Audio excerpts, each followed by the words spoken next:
అండి, welcome to my channel. ఏంటి ఏవో చూపిస్తుంది అనుకుంటున్నారా? ఏం లేదండి, జొన్నలు వాటిని మినపప్పుతో నానబెట్టాను అనమాట. నాకైతే జొన్న రొట్టెలు రావు. మరి మా ఇంట్లో వాళ్ళకి జొన్న రొట్టెల బదులు ఏం చేయాలి, ఏం తినిపించాలి వాటి ప్లేస్లో అనుకుంటే వీటితో ఒక మంచి రెసిపీ చేద్దామని చెప్పి ట్రై చేశాను. జొన్నలతో దోశ అనమాట. చాలా బాగుంటుంది.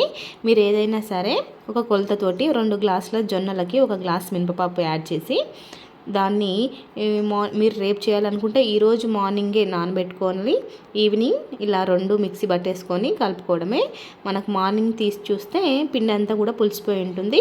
ఇంకా నార్మల్గా ఆనియన్తో పెంక్ అంత నీట్గా చేసేసి ఇలా దోశ వేసుకోవడమే.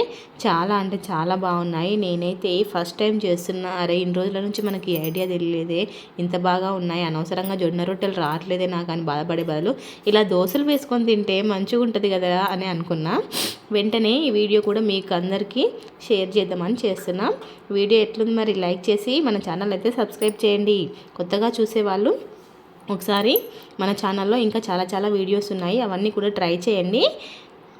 చలో బాయ్ బాయ్.